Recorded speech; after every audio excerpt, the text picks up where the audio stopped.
and at the block them exit in, of it, which try we've to hit seen it with some before. stop sticks. Yeah. And as we look at this vehicle, at one of the moments that we zoomed in, it almost looked like this vehicle was, oh, here we go, foot bail, no foot bail.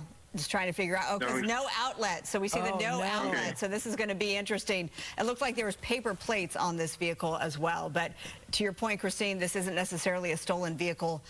Now they're going to figure out, Kevin and Christine, where to go because, look, you're at a dead end.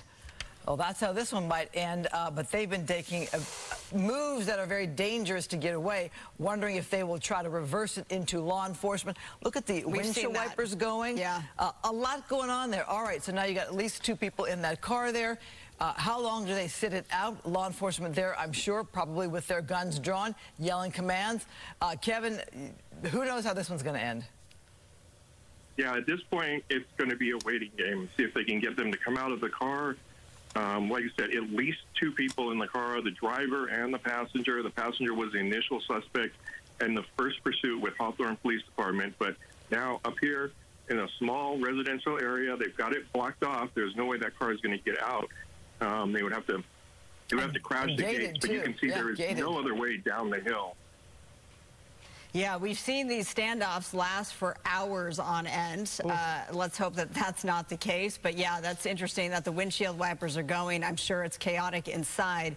And it certainly does look like there is that side damage to this vehicle. It's hard to get a look at what's going on. You see some movement in there with the shadows and the sunlight. Obviously, it looked like they were kind of hunched over, maybe putting something under the seat or trying to make a plan. Kevin, this is really scary this is what officers trained for, a moment like this where they always assume that the suspects are armed and they have to assume that for their own safety. Well, there must be definitely something with these suspects because Sheriff's Department have continued on this pursuit for at least 45 minutes here. And, usually we see Sheriff's Department, watch commander, for one reason or another, will call off the pursuit. But Sheriff's Department stuck with this all the way till it hit this dead end here. So there is something with this initial suspect that they really want him in custody. Well, word is a robbery suspect on the streets near downtown L.A. What kind of robbery and where? That might give us some good answers here. As you talked about this vehicle coming to pick up the other driver, the original person in that robbery case. We've talked about really crazy robbery stories here in Southern California in recent times. The follow home robberies, the home invasions, the thefts of our businesses, and who knows what kind of suspect or suspects we're dealing with here, Kevin. And you note that when you say how law enforcement stayed on the pursuit of this car. Yeah, you can definitely see, you can see movement on the driver's side. On the passenger side, they might have jumped into the back seat at this point. It looks like the driver might too, but you can see sheriff's deputies have this entirely blocked off there. I don't see any less than lethal out right now with that shot that we just had. So yeah, it looks like one person's in the back seat.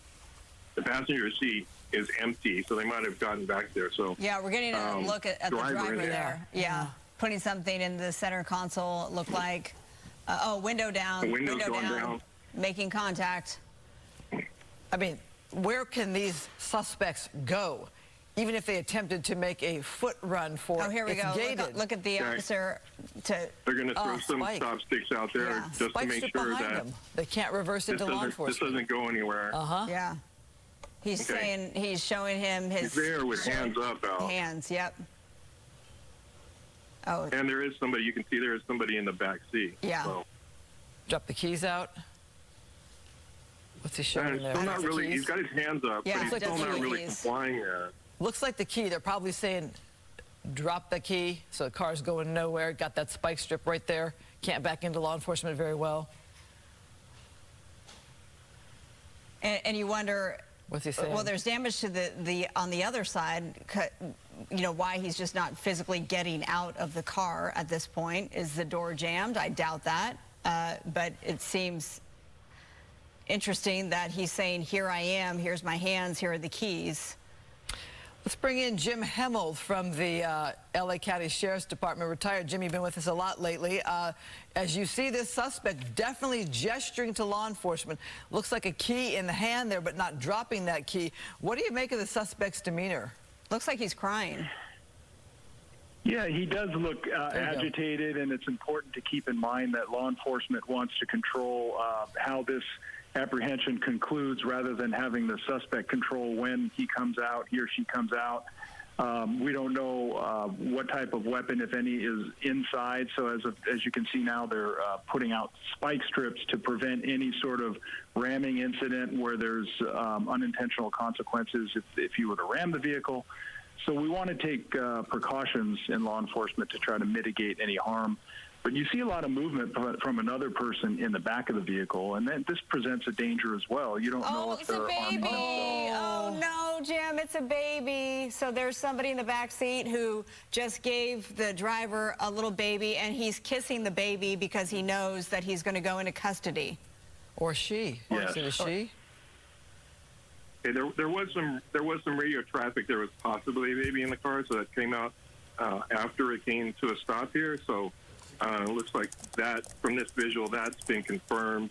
So, you know, they're going to have to play this a little bit differently, how they're going to do this here, Yeah. how they're going to bring this to an end. It is true, and it would be interesting to know at dispatch. It's oftentimes we're not aware, watching from a distance, what the dispatch might know if there's a child inside the vehicle. So that can be why the vehicle wasn't a pit maneuver or things of that nature for the safety of the child. So all of those considerations have to be taken into Well, it sounds like the person was trying to negotiate with law enforcement and let them know we have a child in the car, and law enforcement dealing with the person in the back seat who was the original suspect in the robbery case. So a lot going on there, Jim, for law enforcement to decipher and to end this peacefully.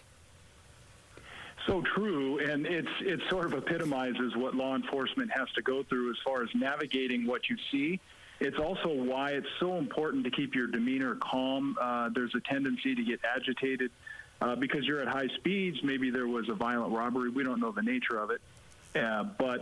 But at the same token, you have to keep your demeanor because unexpected things such as this that could endanger the life of a child and other things could come into play.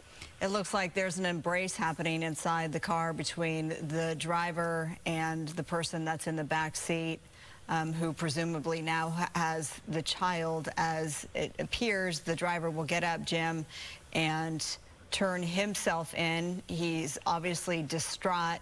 You make a great point, though, Jim. You've done this. You did this for your profession. You're in consulting now. Everything that you have to deal with when you're dealing with a situation like this, where it's just a robbery suspect and then there's another car involved and then you never know, and now a baby. And now we're seeing the woman in the back, clearly. In the back. Yeah, with the baby. Well, it does look like it would be difficult for the vehicle to move, and I think it's going to be a safe conclusion, which is the most important factor, and we can sort of decipher now next steps. Wow. You know, there's always a story behind that's unfortunate. Of course, we want to look out for the victims, but there's always troubling details that involve human beings when you're involved in crime and things of this nature. So